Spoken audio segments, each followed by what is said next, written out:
ਸਤਿ ਸ਼੍ਰੀ ਅਕਾਲ, ਤੁਸੀਂ ਦੇਖ ਰਹੇ ਹੋ ਸਾਂਝਾ ਟੀਵੀ। ਮੈਂ ਹਾਂ ਤੁਹਾਡੇ ਨਾਲ ਅਰਸ਼ਦੀਪ ਤੇ ਤੁਹਾਡਾ ਸਾਰਿਆਂ ਦਾ ਸਵਾਗਤ ਹੈ ਖਾਸ ਮੁਲਾਕਾਤ ਪ੍ਰੋਗਰਾਮ ਦੇ ਵਿੱਚ।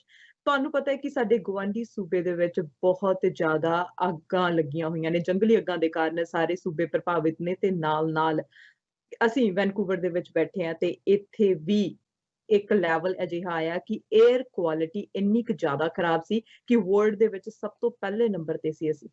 ਸਭ ਤੋਂ ਜ਼ਿਆਦਾ ਜਿਹੜੀ ਅਸੀਂ ਪ੍ਰੇ ਕਰ ਰਹੇ ਹੈਗੇ ਹਾਂ ਕੈਲੀਫੋਰਨੀਆ ਦੇ ਲਈ, ਜਿਹੜੀਆਂ ਜੰਗਲੀ ਅੱਗਾਂ ਦੇ ਵਿੱਚ ਫਾਇਰ ਫਾਈਟਰਸ ਲੜ ਰਹੇ ਹੈਗੇ ਨੇ, ਲੋਕਾਂ ਦੀਆਂ ਜਾਨਾਂ ਗਈਆਂ ਨੇ, ਘਰ ਸੜ ਗਏ ਨੇ, ਬਹੁਤ ਜ਼ਿਆਦਾ ਚੀਜ਼ਾਂ ਪ੍ਰਭਾਵਿਤ ਹੋ ਰਹੀਆਂ ਨੇ, ਪਰ ਨਾਲ-ਨਾਲ ਜੋ ਹਵਾ ਦੀ ਕੁਆਲਿਟੀ ਜਿਹੜੀ ਬਹੁਤ ਜ਼ਿਆਦਾ ਖਰਾਬ ਹੋ ਗਈ ਹੈ, ਉਸ ਨੂੰ ਲੈ ਕੇ ਉੱਥੇ ਆਪਣਾ ਬਚਾਅ ਕਿੱਦਾਂ ਕਰਨਾ ਹੈ, ਬੱਚੇ ਜਿਹੜੇ ਰਿਸਕ ਦੇ ਉੱਤੇ ਰਹਿ ਰਹੇ ਨੇ, ਉਹ ਆਪਣਾ ਰਿਸਕ ਕਿੱਦਾਂ ਕੰਟਰੋਲ ਕਰ ਸਕਦੇ ਆ। ਸੋ ਇਹ ਸਭ ਬਾਰੇ ਗੱਲਬਾਤ ਕਰਨ ਦੇ ਲਈ ਅੱਜ ਮੇਰੇ ਨਾਲ ਵਰਚੁਅਲ ਤੌਰ ਦੇ ਉੱਤੇ ਜੁੜੇ ਹੋਏ ਨੇ ਡਾਕਟਰ ਪ੍ਰਗਟ ਸਿੰਘ ਪੁਰ ਜੀ।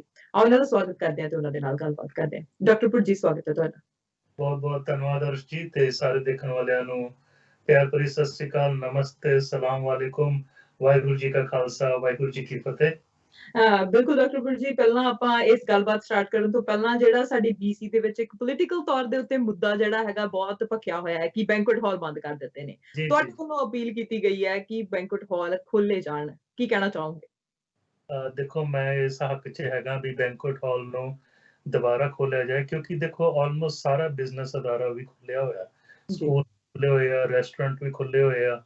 ਠੀਕ ਆ ਵੀ ਉਹਨਾਂ ਨੂੰ ਥੋੜੇ ਜਿਹੇ ਸਟ੍ਰਿਕਟ ਗਾਈਡਲਾਈਨਸ ਹੋਰ ਦਿੱਤੇ ਜਾਣ ਔਰ ਜਿਹੜੀ 50 ਤੋਂ ਥੱਲੇ ਵਾਲੀ ਕੈਪੈਸਿਟੀ ਆ ਉਹਦਾ ਪਾਲਣਾ ਕੀਤਾ ਜਾਏ। ਔਰ ਮੇਰੇ ਖਿਆਲ ਨਾਲ ਲਗਭਗ ਪਹਿਲਾਂ ਵੀ ਸਾਰੇ ਬੈਂਕੁਏਟ ਹਾਲ ਇੱਕ ਪਾਲਣਾ ਕਰਦੇ ਸੀ। ਜਿਹੜਾ ਖਾਣਾ ਹੈਗਾ ਜਾਂ ਜਿਹੜੇ ਹੋਰ ਡਰਿੰਕਸ ਵਗੈਰਾ ਉਹਨਾਂ ਨੂੰ ਟੇਬਲ ਦੇ ਉੱਤੇ ਸਰਵ ਕੀਤੇ ਜਾ ਸਕਦੇ ਆ। ਦੇਖੋ, ਮੁੰਡਾ ਕੁੜੀ ਆ, ਉਹਦਾ ਚਾਅ ਹੁੰਦਾ ਵਿਆਹ ਦਾ, ਯਾਦਗਾਰਾਂ ਹੁੰਦੀਆਂ, ਇਹ ਵਨਸ ਇਨ ਅ ਲਾਈਫ ਟਾਈਮ ਇਵੈਂਟਸ ਹੁੰਦੇ ਨੇ। ਸੋ ਉਹਨਾਂ ਨੂੰ ਸਲੋ ਡਾਂਸ ਵਾਸਤੇ ਕਰਨ ਦਿਓ, ਕਿਉਂਕਿ ਮੁੰਡਾ ਕੁੜੀ ਤੇ ਆਪਸ 'ਚ ਤਾਂ ਉਹਨਾਂ ਨੇ ਤਾਂ ਹੁਣ ਹਨੀਮੂਨ 'ਚ ਵੀ ਜਾਣਾ, ਸਾਥ ਹੀ ਰਹਿਣਾ। ਸੋ ਉਹ ਬਾਕੀ ਜਿਹੜੇ ਹੈਗੇ ਨੱਚਣ ਟੱਪਣ ਘੱਟ ਕਰਨ, ਹੈ ਨਾ, ਜਾਂ ਨਾ। ਦੂਜਾ ਜਿਹੜਾ ਬੈਂਕੁਏਟ ਹਾਲ ਹੈਗਾ, ਇਹ ਸਿਰਫ ਇੱਕ ਵੈਡਿੰਗ ਐਵਨਿਊ ਦਾ ਮੁਜੱਸਮਾ ਨਹੀਂ ਹੈਗਾ।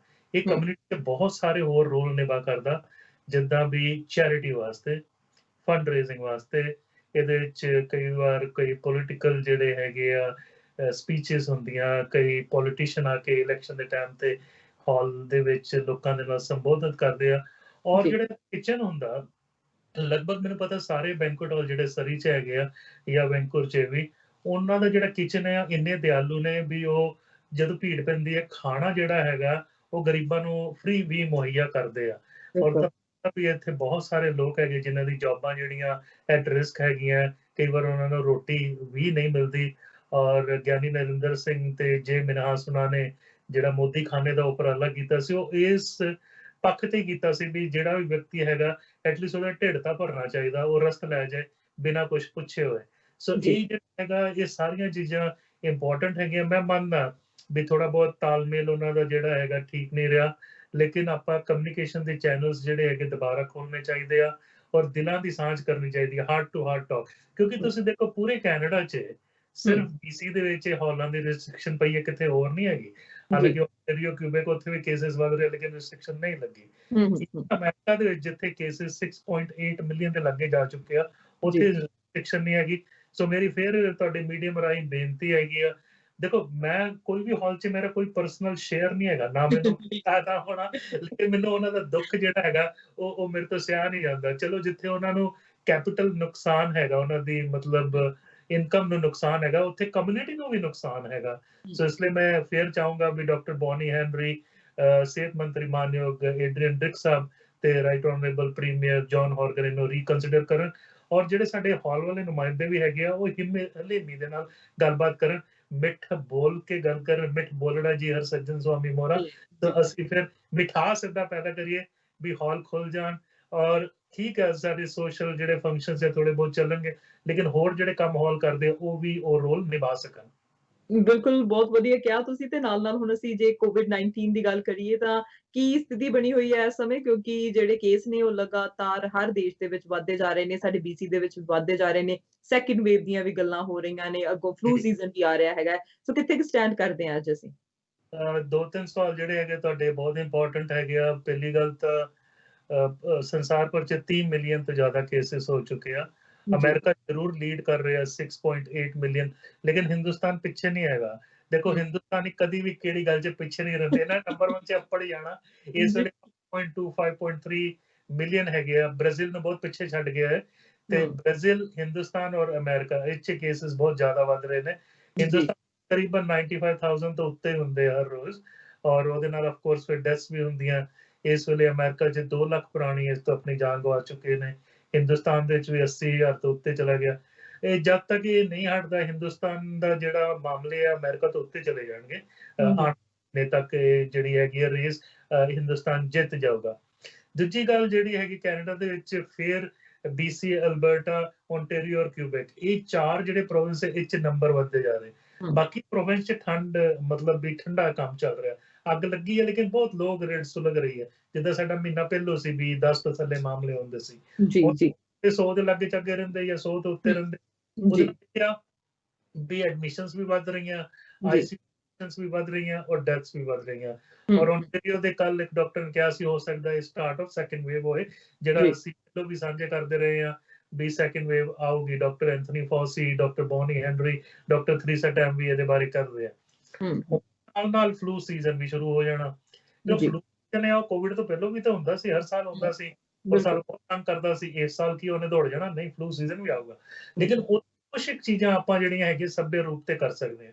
ਪਹਿਲੀ ਗੱਲ, 3 ਸੂਬੇ ਆ ਜਿਹਦੇ ਵਿੱਚ ਹੈਲਦੀ ਨਾਰਮਲ ਇੰਡੀਵਿਜੂਅਲ ਨੂੰ ਵੈਕਸੀਨ ਬਾਏ ਕਰਨੀ ਪੈਂਦੀ ਆ, $25 ਦੀ ਲੱਗਦੀ ਆ। BC 'ਚ, ਨਿਊ ਬਰੰਸਵਿਕ ਤੇ ਕਿਊਬੈਕ 'ਚ।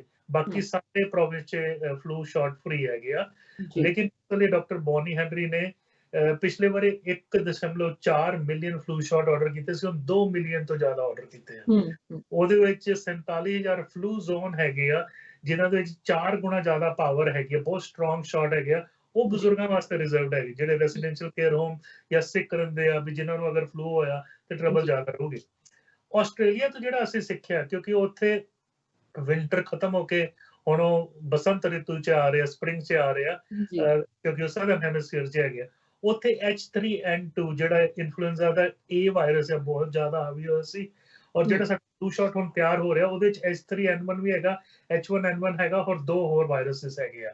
ਜੀ ਹੁਣ ਅਗਰ ਆਸਟ੍ਰੇਲੀਆ ਦੇ ਵਿੱਚ ਅਗਰ ਆਪਾਂ ਦੇਖੀਏ, ਬਹੁਤ ਸਾਰੇ ਲੋਕਾਂ ਨੇ ਫਲੂ ਸ਼ਾਟ ਇਸ ਸਾਲ ਲਵਾਇਆ, ਉਹਦੇ ਨਾਲ ਫਲੂ ਬਹੁਤ ਘੱਟ ਹੋਇਆ, 90% ਘੱਟ ਫਲੂ ਹੋਇਆ ਜੀ ਵਾਇਰਸ, ਔਰ ਉਹਦੇ ਨਾਲ 90% ਡੈਥ ਘੱਟ ਹੋਈਆਂ ਫਲੂ ਕਰਕੇ। ਸੋ ਅਸੀਂ ਇਹ ਰੋਲ ਮਾਡਲਿੰਗ ਕਰ ਸਕਦੇ ਹਾਂ ਜੋ ਆਸਟ੍ਰੇਲੀਆ ਨੇ ਕੀਤਾ। ਨਾਲ ਨਾਲ ਅਸੀਂ ਜਦੋਂ ਮਾਸਕ ਲਾਉਂਦੇ ਹਾਂ, ਜਦੋਂ ਬਾਹਰ ਜਾਂਦੇ ਹਾਂ, ਹੱਥ ਧੋਂਦੇ ਹਾਂ ਸਾਬਣ ਔਰ ਪਾਣੀ ਨਾਲ 20 ਸੈਕਿੰਡ ਫਿਜ਼ੀਕਲ ਡਿਸਟੈਂਸ ਰੱਖਦੇ ਹਾਂ, ਉਹ ਫਲੂ ਤੋਂ ਵੀ ਸਾਨੂੰ ਬਚਾਉਂਦਾ। ਠੀਕ ਹੈ, ਕੋਵਿਡ ਤੋਂ ਵੀ ਬਚਾਉਂਦਾ, ਫਲੂ ਤੋਂ ਵੀ ਬਚਾਉਂਦਾ। ਸੋ ਦੇਖੋ, ਜੇ ਆਪਾਂ ਹੁਣ ਰੋਜ਼ ਦਵਾਈ ਦਿੰਦੇ ਹਾਂ ਵੀ ਕੋਵਿਡ ਦੀ ਵੈਕਸੀਨ ਕਦੇ ਉਹ ਆਏਗੀ, ਕਿਹੜੀਆਂ ਟ੍ਰਾਇਲ ਚੱਲ ਰਹੀਆਂ। ਭਲੇ ਲੋਕਾਂ, ਇਨਫਲੂਐਂਜ਼ਾ ਦੀ, ਫਲੂ ਦੀ ਵੈਕਸੀਨ ਤਾਂ ਤਿਆਰ ਆ, ਤੁਹਾਡੇ ਲਈ ਰੈਡੀ ਆ, ਲੇਕਿਨ ਤੁਸੀਂ ਉਹਨੂੰ ਲਓ।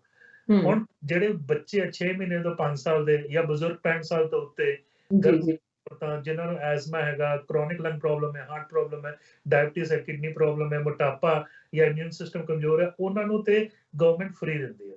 ਜੀ ਬਿਲਕੁਲ ਕੇਅਰ ਟੇਕਰਸ ਨੂੰ ਵੀ ਫ੍ਰੀ ਦਿੰਦੀ ਹੈ, ਕਿਉਂਕਿ ਅਗਰ ਉਹ ਸਿੱਕ ਹੋ ਗਏ ਤੇ ਘਰ ਲੈ ਜਾਣਗੇ, ਹਨਾ। ਬਾਕੀ ਜਿਹੜੇ ਐਡਲਟਸ ਆ, ਤੇ ਮੇਰੀ ਤੁਹਾਡੇ ਮੀਡੀਅਮ ਰਾਹੀਂ ਇਹ ਬੇਨਤੀ ਹੈਗੀ ਡਾਕਟਰ ਬੋਨੀ ਹੈਨਰੀ ਨੂੰ ਵੀ ਇਸ ਸਾਲ ਸਾਰਿਆਂ ਨੂੰ ਫਲੂ ਸ਼ਾਟ ਫ੍ਰੀ ਕਰਦੀ ਹੈ। ਦੂਜੇ ਜਿਹੜੇ ਹੈਗੇ ਬਹੁਮਤ ਪ੍ਰੋਮਿਸ ਦੇ ਨਾਲ ਰਾਜੀ ਹੈ ਵੀ BC ਵੀ ਕਹੇ ਵੀ ਅਸੀਂ ਸਾਰਿਆਂ ਨੂੰ ਫਲੂ ਸ਼ਾਟ ਫ੍ਰੀ ਦੇਵਾਂਗੇ। ਸੋ ਇਸ ਤੋਂ ਬਚ ਸਕਦੇ ਹਾਂ ਅਸੀਂ।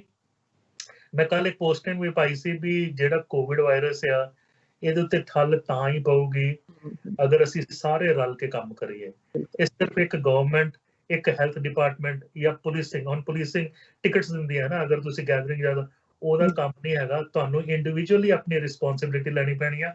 ਆਪਣਾ ਹੱਥੀ ਆਪਣਾ ਆਪੇ ਹੀ ਕਾਜ ਸਵਾਰੀ, ਇਹ ਜ਼ਰੂਰ ਕਰਨਾ ਪੈਣਾ, ਅਸੀਂ ਉਸ ਤੋਂ ਬਚ ਸਕਦੇ ਹਾਂ। ਜੀ ਬਿਲਕੁਲ, ਸਾਨੂੰ ਆਪਣਾ ਆਪਣਾ ਫਰਜ਼ ਜਿਹੜਾ ਬਣਦਾ ਨਿਭਾਉਣਾ ਚਾਹੀਦਾ ਹੈ। ਸਾਨੂੰ ਜੇ ਅਸੀਂ ਸਮਾਜਿਕ ਦੂਰੀ ਦੀ ਪਾਲਣਾ ਕਰਾਂਗੇ ਤਾਂ ਅਸੀਂ ਦੂਜੇ ਨੂੰ ਵੀ ਸਮਝਾ ਸਕਦੇ ਹਾਂ ਜੀ ਨਹੀਂ, ਤੁਸੀਂ ਸਾਡੇ ਘਰ ਨਾ ਆਓ, ਜਾਂ ਅਸੀਂ ਇੰਨੇ ਜ਼ਿਆਦਾ ਗੈਦਰ ਨਹੀਂ ਹੋ ਸਕਦੇ। ਤੇ ਸਾਨੂੰ ਖੁਦ ਨੂੰ ਨਾ ਕਰਨੀ ਸਿੱਖਣੀ ਪਹਿਲਾਂ ਪੈਣੀ ਹੈ।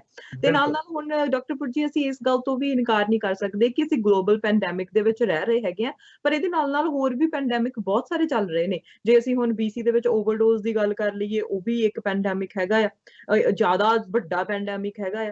ਫਿਰ ਉਸ ਤੋਂ ਬਾਅਦ ਜੇ ਅਸੀਂ এনवायरमेंट ਕ੍ਰਾਈਸਿਸ ਦੀ ਗੱਲ ਕਰ ਲਈਏ ਤਾਂ ਉਹ ਵੀ ਨਾਲ ਚੱਲ ਰਹੇ ਹੈਗੇ ਨੇ। ਜੇ ਅਸੀਂ ਪਿਛਲੇ ਸਾਲ ਦੇ ਵਿੱਚ ਜਾਈਏ ਨਾ, ਜਦੋਂ ਅਸੀਂ ਨਾਰਮਲ ਦੀ ਗੱਲ ਕਰਦੇ ਸੀ ਤੇ ਗ੍ਰੇਟਾ ਥਨਬਰਗ ਉਹਨੇ ਝੰਡਾ ਚੁੱਕਿਆ ਸੀਗਾ ਕਿ ਹਰ ਸ਼ੁੱਕਰਵਾਰ ਨੂੰ ਰੈਲੀ ਕੀਤੀ ਜਾਂਦੀ ਸੀ। ਉਦੋਂ ਜਾਗਰੂਕ ਬਹੁਤ ਸਾਰੇ ਹੋਏ ਸੀ ਲੋਕ, ਜਿਹੜੇ ਪਲਾਸਟਿਕ ਡਿਸਪੋਜ਼ੇਬਲ ਹੈਗੇ ਆ ਉਹਨਾਂ ਤੇ ਕਈ ਦੇਸ਼ਾਂ ਨੇ ਰੋਕ ਲਗਾਈ ਸੀ। ਉਹ ਇੱਕ ਜਗ੍ਹਾ ਦਾ ਮੈਨੂੰ ਲੱਗਦਾ ਜਨਵਰੀ ਤੱਕ ਆ ਕੇ ਰੁਕ ਗਿਆ ਕੰਮ। ਉਸ ਤੋਂ ਬਾਅਦ ਅਸੀਂ ਸਾਰੇ ਪੈਂਡੈਮਿਕ ਦੇ ਵਿੱਚ ਚਲੇ ਗਏ। ਫਿਰ ਅਸੀਂ ਦੇਖਦੇ ਹਾਂ ਕਿ ਸਮਰ ਦੇ ਵਿੱਚ ਬਹੁਤ ਸਾਰੀਆਂ ਦੇਸ਼ਾਂ ਦੇ ਵਿੱਚ, ਸੂਬਿਆਂ ਦੇ ਵਿੱਚ, ਕੈਨੇਡਾ ਦੇ ਵਿੱਚ ਵੀ ਈਵਨ ਕਿੰਨੀਆਂ ਜ਼ਿਆਦਾ ਜੰਗਲੀ ਅੱਗਾਂ, ਵਾਈਲਡ ਫਾਇਰਸ ਜਿਹੜੀਆਂ ਨੇ ਉਹ ਲੱਗਦੀਆਂ ਨੇ। ਉਹਨਾਂ ਦੇ ਨਾਲ ਕਿੰਨਾ ਜ਼ਿਆਦਾ ਨੁਕਸਾਨ ਹੁੰਦਾ ਆ, ਲੋਕਾਂ ਦਾ ਨੁਕਸਾਨ ਹੁੰਦਾ, ਜਾਨੀ ਤੇ ਮਾਲੀ ਦੋਨੇ ਚੀਜ਼ਾਂ ਦਾ ਨੁਕਸਾਨ ਹੁੰਦਾ, ਜਾਨਵਰਾਂ ਦਾ ਕਿੰਨਾ ਨੁਕਸਾਨ ਹੁੰਦਾ। ਹੁਣ ਅਸੀਂ ਦੇਖਿਆ ਕੈਲੀਫੋਰਨੀਆ ਦੇ ਵਿੱਚ ਕਿਸ ਤਰ੍ਹਾਂ ਦੇ ਨਾਲ ਅੱਗਾਂ ਲੱਗੀਆਂ ਹੋਈਆਂ ਨੇ ਤੇ ਹਜੇ ਵੀ ਉਸ ਤੇ ਕਾਬੂ ਨਹੀਂ ਪਾਇਆ ਜਾ ਸਕਦਾ। ਤੇ ਪਿਛਲੇ ਕੁਝ ਦਿਨਾਂ ਦੇ ਵਿੱਚ ਅਸੀਂ ਦੇਖਿਆ ਕਿ ਸਾਡੇ ਵੀ ਇੱਥੇ ਇੱਕ ਪੀਅਰ ਹੈਗਾ ਨਿਊ ਵੈਸਟਮਿੰਸਟਰ, ਉੱਥੇ ਵੀ ਅੱਗ ਲੱਗ ਗਈ। ਸੋ ਉਹਦੇ ਕਰਕੇ ਬੱਚੇ ਸਕੂਲ ਗਏ ਉਸ ਵੀਕ ਤੇ ਉਸ ਵੀਕ ਹੀ ਸਮੋਗ ਜਿਹੜੀ ਆ ਉਹ ਸਾਨੂੰ ਦੇਖਣ ਨੂੰ ਮਿਲੀ ਤੇ ਅਸੀਂ ਵਰਲਡ ਦੇ ਵਿੱਚ ਪਹਿਲੇ ਨੰਬਰ ਤੇ ਪਹੁੰਚ ਗਏ ਕਿ ਵੈਨਕੂਵਰ ਦੀ ਇੰਨੀ ਜ਼ਿਆਦਾ ਜਿਹੜੀ ਹਵਾ ਹੈ ਉਹ ਖਰਾਬ ਹੋ ਗਈ ਸੀ। ਹੁਣ ਉਹ ਹਵਾ ਦੇ ਵਿੱਚ ਕੀ ਹੈਲਥ ਦੇ ਉੱਤੇ ਇਫੈਕਟ ਹੋ ਸਕਦੇ ਨੇ? ਬਹੁਤ ਸੋਹਣਾ ਕੁਐਸਚਨ ਹੈਗਾ ਤੁਹਾਡਾ। ਦੇਖੋ ਅਸੀਂ ਪ੍ਰਕਿਰਤੀ ਦਾ ਜਾਂ ਨੇਚਰ ਦਾ ਹੀ ਹਿੱਸਾ ਹੈਗਾ। ਅਗਰ ਸਰੀਰ ਕਹੀਏ ਤੇ 72% ਪਾਣੀ ਆ, 12% ਧਰਤੀ ਆ, 4% ਅਗਨ ਆ, 6% ਹਵਾ ਤੇ 6% ਆਕਾਸ਼ ਹੈਗਾ। ਕੈਲੀਫੋਰਨੀਆ 'ਚ ਜਿਹੜਾ ਦੁਖਾਂਤ ਵਾਪਰਿਆ ਕੁਝ ਹਫ਼ਤਾ ਪਹਿਲਾਂ, ਹੌਲੀ ਜਿਹੜਾ ਏਅਰ ਟਰੈਵਲਿੰਗ ਆ ਉਹ BC ਵੱਲ ਜਿਹੜੇ ਬੱਦਲ ਆਏ, ਔਰ ਵੀਕਐਂਡ 'ਚ ਤੁਸੀਂ ਦੇਖੋ ਤਾਂ ਬਿਲਕੁਲ ਸੂਰਜ ਨਜ਼ਰ ਨਹੀਂ ਆਉਂਦਾ ਸੀ। ਇੱਕ ਕਿਸਮ ਦਾ ਏਦਾਂ ਲੱਗਦਾ ਸੀ ਵੀ ਅਸੀਂ ਪਤਾ ਨਹੀਂ, ਮੈਂ ਬੰਬੇ ਨੂੰ ਬਿਲੋਂਗ ਕਰਦਾ, ਬੰਬੇ ਵੀ ਇਹੋ ਜਿਹਾ ਮਾਹੌਲ ਹੁੰਦਾ ਵੀ ਉਹਨੂੰ ਸਮੋਕ ਕਹਿੰਦੇ, SMOG। ਤੇ ਉਦੋਂ 200 ਤੋਂ ਜ਼ਿਆਦਾ ਸੀ ਵੈਨਕੂਵਰ ਦੀ ਏਅਰ ਕੁਆਲਿਟੀ ਇੰਡੈਕਸ ਦਾ ਨੰਬਰ, ਔਰ ਦਾ ਕਰੀਬਨ 130 ਆ, ਦਿੱਲੀ ਦਾ 138 ਆ, ਬੰਬੇ ਦਾ 120 ਰਹਿੰਦਾ। ਸੋ ਸਾਰਿਆਂ ਤੋਂ ਜ਼ਿਆਦਾ ਹੈਵੀਲੀ ਪੋਲਿਊਟਡ ਹੋ ਗਿਆ ਸੀ ਵੈਨਕੂਵਰ ਸ਼ਹਿਰ। ਲੇਕਿਨ ਅਸੀਂ ਨਹੀਂ ਕੀਤਾ ਸੀ। ਇਹ ਕੈਲੀਫੋਰਨੀਆ ਦੇ ਧੂਆਂ ਜਿਹੜੇ ਹੈਗੇ ਉਹਦੇ ਕਰਕੇ ਹੋਇਆ। ਧੂਆਂ ਹੌਲੀ ਡਰਿਫਟ ਤਾਂ ਹੋ ਰਿਹਾ, ਅੱਜ ਥੋੜਾ ਜਿਹਾ ਕੁਝ ਦਿਨਾਂ ਨਾਲੋਂ ਥੋੜਾ ਜਿਹਾ ਬੈਟਰ ਹੈ। ਲੇਕਿਨ ਜਦੋਂ ਇਹ ਅੱਗਾਂ ਲੱਗਦੀਆਂ, ਦੋ ਤਿੰਨ ਗੱਲਾਂ ਹੁੰਦੀਆਂ। ਜਿਹੜਾ ਤਾਂ ਅੱਗ ਦੇ ਨਾਲ ਰਾਖ ਹੁੰਦੀ ਆ, ਐਸ਼ ਹੁੰਦੀ ਆ, ਉਹ ਚੱਲਦੀ ਆ।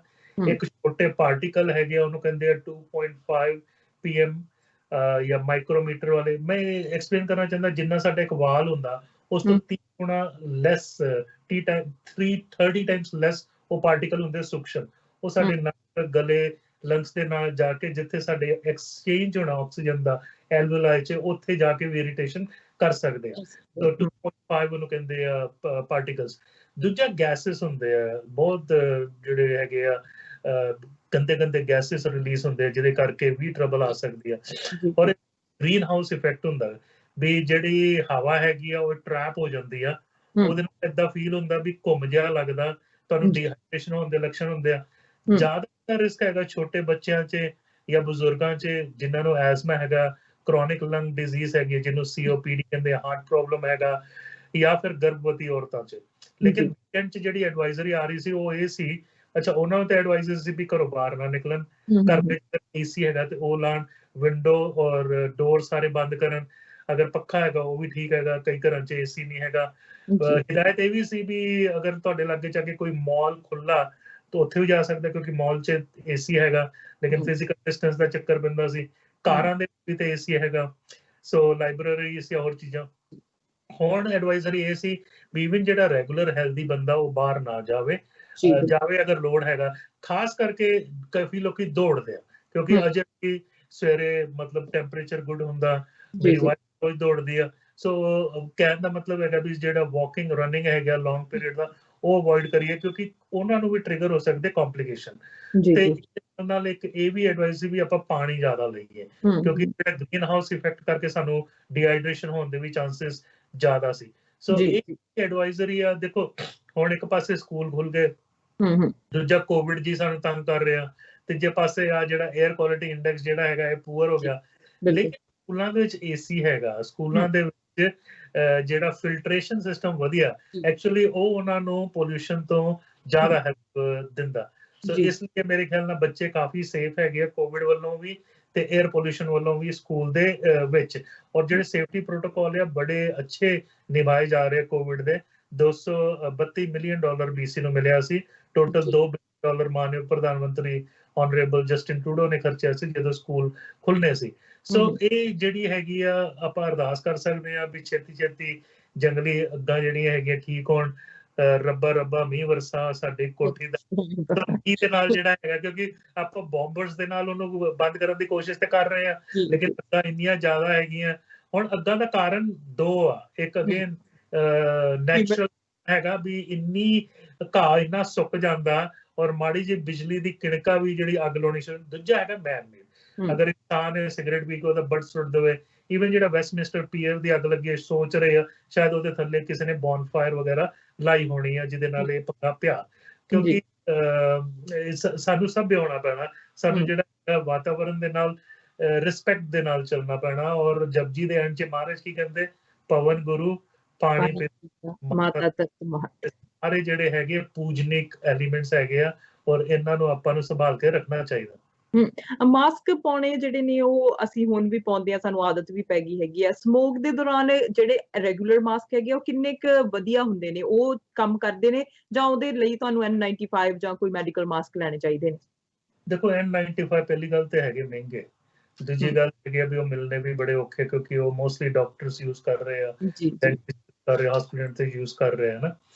ਜਿਹੜਾ ਕਾਟਨ ਦਾ ਮਾਸਕ ਹੈ ਉਹਦੇ ਵਿੱਚ ਪਾਰਟੀਕਲ ਅੰਦਰ ਚਲੇ ਜਾਂਦੇ ਆ, ਲੇਕਿਨ ਅਗਰ ਆਪਾਂ 3 ਲੇਅਰ ਮਾਸਕ ਹੈਗਾ ਜਿਹੜਾ ਨਾਨ ਮੈਡੀਕਲ ਮਾਸਕ, ਬਾਹਰਲਾ ਅਗਰ ਆਪਾਂ ਨਾਨ ਕਾਟਨ ਮਟੀਰੀਅਲ ਰੱਖੀਏ ਜਿੱਦਾਂ ਪੋਲੀਐਸਟਰ ਹੁੰਦਾ, ਉਹਦੇ ਵਿੱਚ ਫਿਲਟਰ ਵਾਲਾ ਮਟੀਰੀਅਲ ਹੋਵੇ ਔਰ ਅੰਦਰਲੇ ਪਾਸੇ ਕਾਟਨ ਹੋਏ, ਫਿਰ ਵੀ ਥੋੜੀ ਪ੍ਰੋਟੈਕਸ਼ਨ ਮਿਲੂਗੀ। ਹੁਣ ਇਸ ਉੱਤੇ ਕੋਈ ਠੋਸ ਸਟੱਡੀ ਨਹੀਂ ਹੈਗੀ ਵੀ ਕਿੰਨੀ ਪਰਸੈਂਟੇਜ ਮਿਲੂਗੀ, ਲੇਕਿਨ ਥੋੜੀ ਬਹੁਤ ਮਿਲੂਗੀ। ਲੇਕਿਨ ਆਪਾਂ ਬਾਹਰ ਤਾਂ ਹੀ ਜਾਈਏ ਅਗਰ ਸਾਨੂੰ ਕੋਈ ਲੋੜ ਹੈਗੀ ਆ, ਇਸ ਲਈ ਕਿਉਂਕਿ ਬਾਹਰ ਹਵਾ ਜਿਹੜੀ ਹੈਗੀ ਆ ਉਹ ਇਸ ਵੇਲੇ ਪੋਲਿਊਟਡ ਹੈਗੀ ਆ, ਤੇ ਘਰ ਦੇ ਵਿੱਚ ਹੀ ਰਹੀਏ ਤੇ ਬੈਟਰ ਹੋਊਗਾ। ਜਿਵੇਂ ਹੁਣ ਕਈ ਲੋਕ ਜਿਨ੍ਹਾਂ ਨੂੰ ਹਾਰਟ ਦੇ ਰਿਲੇਟਡ ਪ੍ਰੋਬਲਮਸ ਹੈਗੀਆਂ, ਲੰਗ ਕੈਂਸਰ ਹੈਗਾ ਆਲਰੇਡੀ, ਲੰਗ ਇਨਫੈਕਸ਼ਨਸ ਹੈਗੀਆਂ ਨੇ, ਜਾਂ ਫਿਰ ਐਜ਼ਮਾ ਹੈਗਾ ਆ, ਸੋ ਬਹੁਤ ਸਾਰੇ ਲੋਕ ਜਿਹੜੇ ਰਿਸਕ ਦੇ ਉੱਤੇ ਨੇ, ਉਹਨਾਂ ਨੂੰ ਕੀ ਕਰਨਾ ਚਾਹੀਦਾ? ਦੇਖੋ ਉਹਨਾਂ ਨੂੰ ਆਪਣੇ ਡਾਕਟਰ ਦੇ ਨਾਲ ਅਗਰ ਸਿੰਪਟਮਸ ਕੋਈ ਹੁੰਦੇ, ਸਾਹ ਲੈਣ 'ਚ ਔਖਿਆਈ ਹੈਗੀ ਆ ਜਾਂ ਉਹਨਾਂ ਦੇ ਕਾਰਡੀਅਕ ਸਿੰਪਟਮਸ ਜਿਹੜੇ ਹੈਗੇ ਆ ਉਹ ਉੱਭਰ ਪੈਂਦੇ ਆ, ਤੇ ਡੈਫੀਨਿਟਲੀ ਆਪਣੇ ਡਾਕਟਰ ਦੇ ਨਾਲ ਸੰਪਰਕ ਕਰਨਾ ਚਾਹੀਦਾ। ਔਰ ਜਿਹੜੇ ਐਜ਼ਮਾ ਵਾਲੇ ਮੇਰੇ ਬੱਚੇ ਹੈਗੇ ਆ, ਮੈਂ ਉਹਨਾਂ ਨੂੰ ਆਨਲਾਈਨ ਵੀ ਦੇਖ ਰਿਹਾ ਔਰ ਫਿਜ਼ੀਕਲੀ ਵੀ ਦੇਖ ਰਿਹਾ। ਉਹਨਾਂ ਦੇ ਪਫਰਸ ਜਿਹੜੇ ਹੈਗੇ ਆ ਜਾਂ ਨੈਬੂਲਾਈਜ਼ਰ ਜਿਸ 'ਚ ਦਵਾਈ ਪਾ ਕੇ ਦੇਈਦੀ ਆ, ਉਹ ਆਪਾਂ ਸਟਾਕ ਕਰ ਰਹੇ ਆ ਵੀ ਐਟ ਹੈਂਡ ਹੋਵੇ, ਕਿਉਂਕਿ ਜਿਹੜਾ ਹੈਗਾ ਐਸਮਾ ਅਟੈਕ ਮਿਡਲ ਆਫ ਨਾਈਟ ਕਦੇ ਵੀ ਕਿਸੇ ਨੂੰ ਵੀ ਸਟਾਰਟ ਹੋ ਸਕਦਾ। ਸੋ ਉਹਨਾਂ ਦੀ ਦਵਾਈਆਂ ਜਿਹੜੀਆਂ ਹੈਗੀਆਂ, ਉਹਨਾਂ ਦੇ ਪਫਰਸ ਜਿਹੜੇ ਹੈਗੇ ਆ ਉਹਨਾਂ ਕੋਲ ਦਰੁਸਤ ਹੋਣੇ ਚਾਹੀਦੇ। ਉਹ ਬਹੁਤੇ ਬਾਹਰ ਨਾ ਜਾਣ, ਕੋਈ ਫੈਮਿਲੀ ਮੈਂਬਰ ਬਾਹਰੋਂ ਉਹਨਾਂ ਦਾ ਕੰਮ ਕਰ ਲਵੇ ਜਾਂ ਜੋ ਵੀ ਆ ਖਾਣਾ ਵਗੈਰਾ ਅਗਰ ਉਹ ਬਾਹਰ ਜਾਂਦੇ ਸੀ ਉਹ ਬਾਹਰੋਂ ਮੰਗਾ ਕੇ ਡਿਲੀਵਰੀ ਵੀ ਹੋ ਜਾਂਦੀ ਆ, ਸਕਿਪ ਦ ਡਿਸ਼ਸ ਜਾਂ ਦੂਜੀਆਂ ਜਿਹੜੀਆਂ ਸਰਵਿਸਿਜ਼ ਹੈਗੀਆਂ ਉਹ ਹੈਲਪ ਕਰ ਸਕਦੀਆਂ। ਲੇਕਿਨ ਅਗਰ ਕੋਈ ਵੀ ਸੀਰੀਅਸ ਲੱਛਣ ਹੈਗਾ ਤੇ 911 ਕਾਲ ਸਕਦੇ, ਲੇਕਿਨ 811 ਮੰਡੇ ਟੂ ਫਰਾਈਡੇ ਅਵੇਲੇਬਲ ਹੈ, ਜਿਸ 'ਚ ਫਾਰਮਾਸਿਸਟ ਜਿਹਦੇ ਵਿੱਚ ਨਰਸ ਵੀ ਅਵੇਲੇਬਲ ਹੈਗੀ ਆ ਔਰ ਤੁਹਾਨੂੰ ਬਹੁਤ ਈਜ਼ੀਲੀ ਤੁਹਾਡੇ ਨਾਲ ਕਮਿਊਨੀਕੇਟ ਕਰਕੇ ਤੁਹਾਨੂੰ ਗਾਈਡ ਵੀ ਕਰ ਸਕਦੇ ਨੇ। ਅਗਰ ਤੁਹਾਡੇ ਲੱਛਣ ਮਾਈਲਡ ਹੈ ਤਾਂ ਤੁਹਾਨੂੰ ਹੌਸਲਾ ਵੀ ਦੇ ਸਕਦੇ ਆ। ਬਟ ਕੀ ਪਰਸਨ ਹੈਗਾ ਤੁਹਾਡਾ ਰੈਗੂਲਰ ਫੈਮਿਲੀ ਡਾਕਟਰ, ਕਿਉਂਕਿ ਉਹਦੇ ਕੋਲ ਪੂਰੀ ਫਾਈਲ ਹੈਗੀ ਆ ਵੀ ਤੁਹਾਡੀ ਕੀ ਪ੍ਰੋਬਲਮ ਸੀ, ਕਿਹੜੀ ਦਵਾਈਆਂ ਲੈ ਰਹੇ ਸੀ, ਕਿਹੜੇ ਪਫਰ ਲੈ ਰਹੇ ਸੀ, ਐਟਸੈਟਰਾ। ਜਿਵੇਂ ਹੁਣ ਜਿਹੜੇ ਦੇਸ਼ਾਂ ਦੇ ਵਿੱਚ 에ਅਰ ਕੁਆਲਿਟੀ ਇੰਨੀ ਗੁੱਡ ਨਹੀਂ ਹੈਗੀ, ਜੇ ਅਸੀਂ ਇੰਡੀਆ ਦੀ ਵੀ ਗੱਲ ਕਰ ਲਈਏ, ਤੁਸੀਂ ਬੰਬੇ ਦੀ ਐਗਜ਼ਾਮਪਲ ਦਿੱਤੀ ਸੀ, ਦਿੱਲੀ ਦੀ ਐਗਜ਼ਾਮਪਲ ਦਿੱਤੀ ਸੀ, ਉੱਥੇ ਲੋਕ 에ਅਰ ਪਿਊਰੀਫਾਇਰ ਜਿਹੜੇ ਉਹ ਘਰਾਂ ਦੇ ਵਿੱਚ ਇੰਸਟਾਲ ਕਰਵਾ ਰਹੇ ਹੈਗੇ ਆ। ਸੋ ਇੱਥੇ ਵੀ ਇੱਕ ਦਿਨ ਆ ਸਕਦਾ ਜਾਂ ਹੁਣ ਇਹਨਾਂ ਦਿਨਾਂ ਦੇ ਵਿੱਚ ਕਿ ਲੋਕਾਂ ਨੂੰ 에ਅਰ ਪਿਊਰੀਫਾਇਰ ਇਦਾਂ ਦਾ ਕੁਝ ਲਗਵਾਉਣਾ ਪਵੇ? ਨਹੀਂ, ਦੇਖੋ ਕੈਨੇਡਾ ਦੀ ਆਬੋ ਹਵਾ ਬਹੁਤ ਨੈਚੁਰਲੀ ਚੰਗੀ ਆ, ਜਿਹੜੀ ਇਹ ਟੈਂਪਰੇਰੀ ਆ ਔਰ ਡੈਫੀਨਿਟਲੀ ਇਹ ਠੀਕ ਹੋਣੀ। ਕੁਝ ਵਰੇ ਪਹਿਲੋਂ ਜਦੋਂ ਇੰਟੀਰੀਅਰ ਆਫ BC ਔਰ ਐਲਬਰਟਾ 'ਚ ਅੱਗਾਂ ਲੱਗੀਆਂ, ਉਹ ਉਦੋਂ ਵੀ ਹਾਲ ਹੋਇਆ ਸੀ ਹਫ਼ਤਾ ਤੱਕ ਵੈਨਕੂਵਰ ਦਾ, ਹਨਾ। ਤੇ ਹੁਣ ਵੀ ਮੇਰੇ ਖਿਆਲ ਨਾਲ ਆਸ ਹੈਗੀ ਆ ਵੀ ਆਉਣ ਵਾਲੇ ਹਫ਼ਤੇ 2 ਹਫ਼ਤੇ 'ਚ ਇਹ ਕਲੀਅਰ ਹੋਊਗਾ। ਸੋ 에ਅਰ ਪਿਊਰੀਫਾਇਰ ਲਾਉਣ ਦੀ ਲੋੜ ਨਹੀਂ ਹੈਗੀ, ਖਾਲੀ ਸਾਨੂੰ ਸਭ्य ਰਹਿਣ ਦੀ ਲੋੜ ਹੈਗੀ ਆ, ਪੇਸ਼ੈਂਸ ਦੀ ਲੋੜ ਹੈਗੀ ਆ, ਸਬਰ ਦੀ ਲੋੜ ਹੈਗੀ ਆ ਕੁਝ ਹਫ਼ਤੇ ਵਾਸਤੇ। ਔਰ ਜਿਹੜੀ ਹਵਾ ਹੈ ਉਹ ਮੂਵ ਹੁੰਦੀ ਰਹਿੰਦੀ ਆ, ਇਹਦਾ ਇੱਕ ਪੈਟਰਨ ਹੁੰਦਾ, 에ਅਰ ਕਰੰਟ ਦਾ ਪੈਟਰਨ ਹੁੰਦਾ, ਵਾਟਰ ਕਰੰਟ ਦਾ ਪੈਟਰਨ ਹੁੰਦਾ। ਔਰ ਜਿਹੜੀ ਇਹ ਹਵਾ ਹੈ ਇਹ ਹਟੂਗੀ। ਹੁਣ ਜਿਹੜਾ ਪਤਝੜ ਦਾ ਮੌਸਮ ਆ ਰਿਹਾ, ਅਗਰ ਉਹਦਾ ਮੀਂਹ ਪੈਣਾ ਸ਼ੁਰੂ ਹੋ ਗਿਆ, ਦੇਖੋ ਕੱਲ ਵੀ ਵੈਨਕੂਵਰ 'ਚ ਥੋੜਾ ਮੀਂਹ ਪੈ ਰਿਹਾ ਸੀ, ਇੱਥੇ ਅੱਜ ਵੀ ਪਊਗਾ ਰਾਤ ਨੂੰ। ਅਗਰ ਕੈਲੀਫੋਰਨੀਆ 'ਚ ਅਗਰ ਮਹਾਰਾਜ ਮੀਂਹ ਪਵਾ ਦਿੰਦਾ, ਕਾਫੀ ਹੱਦ ਤੱਕ ਕਾਫੀ ਚੀਜ਼ਾਂ ਜਿਹੜੀਆਂ ਹੈਗੀਆਂ ਇੰਪਰੂਵ ਹੁੰਦੀਆਂ। ਇਹ ਟੈਂਪਰੇਰੀ ਆ, 에ਅਰ ਪਿਊਰੀਫਾਈ ਘਰ ਵਿੱਚ ਲਾਉਣ ਦੀ ਇੰਨੀ ਲੋੜ ਨਹੀਂ ਹੈਗੀ। ਜਿਹੜੇ ਨਵੇਂ ਘਰ ਬਣਾ ਰਹੇ ਆ ਉਹ HVAC ਜਿਹੜਾ heat and ventilation recovery system ਹੈ ਉਹ ਪਾ ਸਕਦੇ ਹੋ, ਉਹਨਾਂ ਦੀ ਹੀਟ ਰਿਕਵਰੀ ਹੁੰਦੀ ਆ, ਉਹ ਮਤਲਬ ਫਿਲਟਰ ਹੋ ਕੇ ਫਿਰ ਦੁਬਾਰਾ ਉਹਨਾਂ ਦੀ ਵੇਸਟ ਨਹੀਂ ਹੁੰਦੀ, ਉਹ ਹੈਗਾ ਤੁਹਾਡੀ ਕਾਸਟ ਸੇਵਿੰਗ ਵਾਸਤੇ। ਬਟ ਕੋਈ 에ਅਰ ਪਿਊਰੀਫਾਇਰ ਦੀ ਲੋੜ ਨਹੀਂ। ਹਾਂ, ਜਿਹੜੀ ਹੁਣ ਕੰਟਰੀਜ਼ ਹੈ ਜਿਹਦੇ ਵਿੱਚ ਪੋਲਿਊਸ਼ਨ ਬਹੁਤ ਲੰਬੇ ਅਰਸੇ ਤੱਕ ਰਹਿੰਦਾ ਔਰ ਰੋਜ਼ ਰਹਿੰਦਾ, ਉਹਨਾਂ ਦੀ ਲਾਈਫ ਸਪੈਨ ਵੀ ਸ਼ਾਰਟ ਹੋ ਜਾਂਦੀ ਆ ਜੀ, ਉਹਨਾਂ ਦੇ ਲੰਗਸ ਤੇ ਪ੍ਰੋਬਲਮ ਜ਼ਿਆਦਾ ਵੱਧਦੇ ਆ, ਹਾਰਟ ਦੇ ਪ੍ਰੋਬਲਮ ਜ਼ਿਆਦਾ ਵੱਧਦੇ ਆ, ਸਟ੍ਰੋਕ ਜ਼ਿਆਦਾ ਹੁੰਦਾ, ਬਲੱਡ ਪ੍ਰੈਸ਼ਰ ਜ਼ਿਆਦਾ ਹੁੰਦਾ। ਇਹ ਹੈਗਾ ਕ੍ਰੋਨਿਕ ਐਕਸਪੋਜ਼ਰ, ਵੀ ਤੁਸੀਂ ਉਸ ਇਲਾਕੇ 'ਚ ਕਈ ਸਾਲਾਂ ਤੋਂ ਰਹਿ ਰਹੇ ਹੋ। ਬਟ ਵੈਂਕੂਵਰ 'ਚ ਨੌਬਤ ਨਹੀਂ ਆਏਗੀ, ਕੈਨੇਡਾ 'ਚ ਨੌਬਤ ਨਹੀਂ ਆਏਗੀ। ਅਗਰ ਆਪਾਂ ਪਹਿਲੇ 10 ਸਿਟੀਜ਼ ਕਹੀਏ ਜਿੱਥੇ ਹਵਾ ਠੀਕ ਰਹਿੰਦੀ ਆ, 4 ਸਿਟੀਜ਼ ਕੈਨੇਡਾ ਦੇ ਵਿੱਚ ਬਿਲੋਂਗ ਹੁੰਦੀਆਂ, ਔਰ ਸਭ ਤੋਂ ਵਧੀਆ ਹਵਾ ਹੈਗੀ ਹੈ ਹੈਲੀਫੈਕਸ ਦੀ, ਹੈਮਿਲਟਨ ਦੀ, ਜੈਸਪਰ, ਉਹਦੇ ਬਾਅਦ ਵੈਂਕੂਵਰ ਇਤਿਆਦਿ ਆਉਂਦੇ ਆ। ਸੋ ਮਤਲਬ ਬਹੁਤ ਅੱਛੀ ਜਗ੍ਹਾ 'ਚ ਰਹਿ ਰਹੇ ਹਾਂ ਜਿੱਥੇ ਪਰਮਾਤਮਾ ਨੇ ਇੱਕ ਸਵਰਗ ਮੇਨਟੇਨ ਕੀਤਾ। ਲੇਕਿਨ ਸਵਰਗ ਦੇ ਵਿੱਚ ਕਦੀ ਕੋਈ ਗਲਤ ਚੀਜ਼ਾਂ ਵੀ ਆ ਜਾਂਦੀਆਂ, ਉਹ ਟੈਂਪਰਰੀ ਹੁੰਦੀਆਂ, ਔਰ ਇਹ ਸਮੋਕ ਨਿਕਲ ਜਾਊਗੀ। ਤੇ ਨਾਲ ਹੁਣ ਜਦੋਂ ਤੁਸੀਂ ਬੱਚਿਆਂ ਦੀ ਗੱਲ ਕੀਤੀ ਸੀ ਕਿ ਬੱਚਿਆਂ ਨੂੰ ਸਕੂਲ ਭੇਜਣਾ ਚਾਹੀਦਾ ਆ, ਹੁਣ ਬਹੁਤ ਸਾਰੇ ਕੰਸਰਨ ਜਿਹੜੇ ਪੈਦਾ ਹੋ ਗਏ ਹੈਗੇ ਆ, ਕਿਉਂਕਿ ਇੱਕ COVID-19 ਹੈਗਾ ਆ, ਇੱਕ ਏਦਾਂ ਦਾ ਪੋਲਿਊਸ਼ਨ ਹੈਗਾ ਆ, ਬੱਚੇ ਕਈ ਵਾਕ ਕਰਕੇ ਸਕੂਲਾਂ ਦੇ ਵਿੱਚ ਜਾਂਦੇ ਹੈਗੇ ਆ, ਤੇ ਉਹ ਹੁਣ ਕਹਿ ਰਹੇ ਆ ਕਿ ਅਸੀਂ ਭੇਜੀਏ ਬੱਚਿਆਂ ਨੂੰ, ਨਾ ਭੇਜੀਏ, ਕਿਉਂਕਿ ਜਿਹੜੇ ਲੱਛਣ ਹੈਗੇ ਨੇ ਉਹ ਕੋਈ ਸੇਮ ਹੈਗਾ ਆ। ਸੋ ਕਿਸ ਤਰ੍ਹਾਂ ਬੱਚੇ ਜਿਹੜੇ ਉਹ ਦੇਖ ਸਕਦੇ ਆ ਕਿ ਇਹ ਜਿਹੜੀ ਸਾਨੂੰ ਜੇ ਗੱਲ ਦੇ ਵਿੱਚ ਕੋਈ ਖਰਾਸ਼ ਹੈਗੀ ਆ ਜਾਂ ਕੁਛ, ਉਹ ਪੋਲਿਊਸ਼ਨ ਕਰਕੇ ਹੈ ਕਿ ਕੋਵਿਡ ਕਰਕੇ ਹੈ? ਸੋ ਕਿਸ ਤਰ੍ਹਾਂ ਉਹ ਦੇਖ ਸਕਦੇ ਆ? ਬੜਾ ਇੰਟੈਲੀਜੈਂਟ ਕੁਐਸਚਨ ਹੈਗਾ, ਇਹਨੂੰ ਕਹਿੰਦੇ ਗੂਗਲੀ ਕੁਐਸਚਨ। ਜਿਵੇਂ ਵਿੱਚ ਨਹੀਂ ਹੁੰਦਾ ਵੀ ਬਿਲਕੁਲ ਤੁਹਾਨੂੰ ਵਾਚ ਕਰਕੇ ਇਹ ਬੋਲਣਾ। ਹਾਂ, ਠੀਕ ਆ, ਕੋਵਿਡ ਦੇ ਵਿੱਚ ਵੀ ਖੰਘ ਹੋ ਸਕਦੀ ਆ, ਜਿਹੜਾ 에ਅਰ ਪੋਲਿਊਸ਼ਨ ਕਰਕੇ ਵੀ ਖੰਘ ਹੋ ਸਕਦੀ, ਲੇਕਿਨ ਇਹਦੇ ਨਾਲ ਬੁਖਾਰ ਨਹੀਂ ਹੋਊਗਾ। ਕੋਵਿਡ ਹੈਗਾ ਵਾਇਰਸ, ਇਲਨੈਸ, ਉਹਦੇ ਨਾਲ ਬੁਖਾਰ ਜ਼ਰੂਰ ਹੋਊਗਾ ਤੁਹਾਨੂੰ, ਹੈ ਨਾ। ਲੇਕਿਨ ਸਾਨੂੰ ਡਰਨ ਦੀ ਲੋੜ ਨਹੀਂ ਹੈਗੀ, ਔਰ ਸਾਨੂੰ ਇਹ ਵਾਚ ਕਰਨ ਦੀ ਲੋੜ ਆ। ਬੱਚਿਆਂ ਨੂੰ ਥੋੜਾ ਹਾਈਡਰੇਸ਼ਨ ਜ਼ਿਆਦਾ ਕਰੋ। ਅਗਰ ਉਹਨਾਂ ਨੂੰ ਬੁਖਾਰ ਨਹੀਂ ਹੈਗਾ, ਕਦੀ ਕਦਾਰ ਖੰਘ ਰਹੇ ਆ, ਸੋ ਮੋਸਟਲੀ ਇਹ ਹਵਾ ਦੀ ਪੋਲਿਊਸ਼ਨ ਕਰਕੇ ਹੈਗਾ, ਬਜਾਏ ਕਿ ਕੋਵਿਡ ਕਰਕੇ। ਔਰ ਮੈਨੂੰ ਪਿਛਲੇ ਕੁਝ ਦਿਨਾਂ ਤੋਂ ਕਾਫੀ ਕਾਲਸ ਵੀ ਆ ਰਹੇ ਸੀ ਇਹਦੇ ਵਿੱਚ। ਸੋ ਡਰਨ ਦੀ ਲੋੜ ਨਹੀਂ। ਅਗਰ ਉਹਦੇ ਸਿੰਪਟਮਸ ਵੱਧਦੇ ਆ, ਅਗਰ ਉਹਨੂੰ ਸਾਹ ਲੈਣ 'ਚ ਤਕਲੀਫ ਆ, ਅਗਰ ਉਹਨੂੰ ਬੁਖਾਰ ਹੋ ਰਿਹਾ, ਡੈਫੀਨਿਟਲੀ ਉਹਨੂੰ ਕੋਈ ਹੈਲਥ ਕੇਅਰ ਪ੍ਰੋਵਾਈਡਰ ਨੂੰ ਦਿਖਾਉਣਾ ਚਾਹੀਦਾ। ਜੀ ਬਿਲਕੁਲ, ਤੇ ਅਸੀਂ ਉਮੀਦ ਕਰਦੇ ਹਾਂ ਕਿ ਇਹ ਜਿਹੜਾ ਪੋਲਿਊਸ਼ਨ ਹੈਗਾ ਛੇਤੀ ਚਲਾ ਜਾਊਗਾ, ਤੇ ਨਾਲ ਕਰੋਨਾ ਵਾਇਰਸ ਵੀ ਛੇਤੀ ਚਲਾ ਜਾਊਗਾ, ਕਿਉਂਕਿ ਬਹੁਤ ਸਾਰੇ ਲੋਕ ਜਿਹੜੇ ਨੇ ਇਹਦੇ ਨਾਲ ਇਫੈਕਟ ਹੋਏ ਨੇ। ਕੀ ਕਹਿਣਾ ਚਾਹੁੰਦੇ ਆ, ਕੀ ਟਿਪਸ ਹੈਗੇ ਆ ਤੁਹਾਡੇ ਲਈ ਸਾਰਿਆਂ ਨੂੰ ਸੱਭਿਅ ਰਹਿਣ ਦੇ ਲਈ? ਦੇਖੋ, ਪਹਿਲੀ ਗੱਲ ਤਾਂ ਇਹ ਕਿ ਕੋਵਿਡ ਜਿਹੜਾ ਹੈਗਾ, ਇਹਦਾ ਜਿਹੜਾ ਪੈਂਡੇਮਿਕ ਆ, 2011 ਦੇ ਐਂਡ ਜਾਂ 2021 ਦੇ ਐਂਡ ਜਾਂ 2022 ਦੇ ਮਿਡਲ ਤੱਕ ਕਾਫੀ ਹੱਦ ਤੱਕ ਜਿਹੜਾ ਹੈਗਾ ਇੰਪਰੂਵ ਹੋ ਜਾਣਾ। ਜਿਹੜਾ ਪੋਲਿਊਸ਼ਨ ਹੈਗਾ ਵੈਂਕੂਵਰ ਦਾ, ਇਹ ਆਉਣ ਵਾਲੇ 1-2 ਹਫ਼ਤੇ 'ਚ ਕਲੀਅਰ ਹੋ ਜਾਊਗਾ ਡੈਫੀਨਿਟਲੀ, 100%। Don't worry. ਬਾਕੀ ਜਿਹੜਾ ਹੈਗਾ ਇਹੀ ਹੈ ਵੀ ਮਨ ਨੂੰ ਥੋੜਾ ਸ਼ਾਂਤ ਰੱਖੋ, ਮਨ ਨੀਵਾਂ ਮਤ ਉੱਚੀ। ਸੋ ਮਤ ਰੱਖੋ, ਮਨ ਨੂੰ ਨੀਵਾਂ ਰੱਖੋ। ਅਰਦਾਸ 'ਚ ਵੀ ਆਪਾਂ ਇਹੀ ਪੜ੍ਹਦੇ ਹਾਂ, ਨਾਲੇ ਫਿਰ ਕੀ ਕਰਦੇ ਹਾਂ ਅਰਦਾਸ 'ਚ? ਨਾਨਕ ਨਾਮ ਚੜ੍ਹਦੀ ਕਲਾ ਤੇਰੇ ਭਾਣੇ ਸਰਬਤ। ਸਾਰਿਆਂ ਦਾ ਜਦੋਂ ਭਲਾ ਮੰਗੀਏ, ਉਹਦੇ 'ਚ ਆਪਣਾ ਭਲਾ ਵੀ ਆ ਜਾਂਦਾ। ਸੋ ਦਿੰਦਾ ਦੇ ਲੈਂਦੇ ਥਕ ਪਾਏ, ਜੁਗਾ ਜੁਗੰਤਰ ਖਾਏ। ਦੇਣ ਬੇਅੰਤ ਬਖਸ਼ਿਸ਼ਾਂ ਦੇ ਰਿਹਾ, ਅਸੀਂ ਥੱਕ ਜਾਂਦੇ ਹਾਂ। ਸੋ ਜੁੜ ਕੇ ਰਿਹਾ ਕਰੋ, ਉਹਦੇ ਭਾਵ 'ਚ ਰਿਹਾ ਕਰੋ। ਸਰੀਰ ਵੀ ਅਰੋਗੀ ਰੱਖੋ, ਮਨ ਵੀ, ਤੇ ਆਤਮਾ ਪਰਮਾਤਮਾ ਦੇ ਵਿੱਚ ਰੱਖੋ। ਬਹੁਤ ਬਹੁਤ ਧੰਨਵਾਦ। ਥੈਂਕ ਯੂ ਜੀ। Thank you. ਬਿਲਕੁਲ, ਡਾਕਟਰ ਭੁਰਜੀ ਦੇ ਨਾਲ ਅੱਜ ਗੱਲਬਾਤ ਹੋਈ, ਤੇ ਨਾਲ ਹੁਣ ਜਿਹੜਾ ਕ੍ਰਾਈਸਿਸ ਹੈਗਾ ਵਾਤਾਵਰਨ ਨੂੰ ਲੈ ਕੇ, ਉਹਦੇ ਵਿੱਚ ਵੀ ਸਾਨੂੰ ਆਪਣਾ ਬਣਦਾ ਯੋਗਦਾਨ ਜਿਹੜਾ ਪਾਉਣਾ ਚਾਹੀਦਾ ਹੈਗਾ ਆ। ਅਸੀਂ ਜਿਹੜੇ ਪਲਾਂਟਸ ਹੈਗੇ ਆ ਉਹ ਲਗਾ ਸਕਦੇ ਹੈਗੇ ਆ, ਤੇ ਨਾਲ ਜਿਹੜਾ ਡਿਸਪੋਜ਼ੇਬਲ ਜ਼ਿਆਦਾ ਜਿਹੜਾ ਚੀਜ਼ਾਂ ਅਸੀਂ ਵਰਤਦੇ ਆ, ਉਹਦੀ ਜਿਹੜੀ ਵਰਤੋਂ ਹੈਗੀ ਆ ਉਹ ਘਟਾ ਸਕਦੇ ਹੈਗੇ ਆ। ਨਾਲ ਅਸੀਂ ਅਰਦਾਸ ਕਰਦੇ ਹਾਂ ਕਿ ਜਿਹੜੇ ਕੈਲੀਫੋਰਨੀਆ ਦੇ ਵਿੱਚ ਅੱਗਾਂ ਲੱਗੀਆਂ ਨੇ, ਛੇਤੀ ਤੋਂ ਛੇਤੀ ਬੁੱਝ ਜਾਣ, ਕਿਉਂਕਿ ਬਹੁਤ ਸਾਰੇ ਲੋਕ ਉਹਦੇ ਨਾਲ ਇਫੈਕਟ ਹੋ ਰਹੇ ਹੈਗੇ ਨੇ। ਨਾਲ ਗਾਈਡਲਾਈਨਸ ਨੂੰ ਫੋਲੋ ਕਰਦੇ ਰਹੋ, ਦੇਖਦੇ ਰਹੋ ਸਾਂਝਾ ਟੀਵੀ। ਮੈਨੂੰ ਅਰਸ਼ਦੀਪ ਨੂੰ ਦਿਓ ਇਜਾਜ਼ਤ। ਸਤਿ ਸ਼੍ਰੀ ਅਕਾਲ।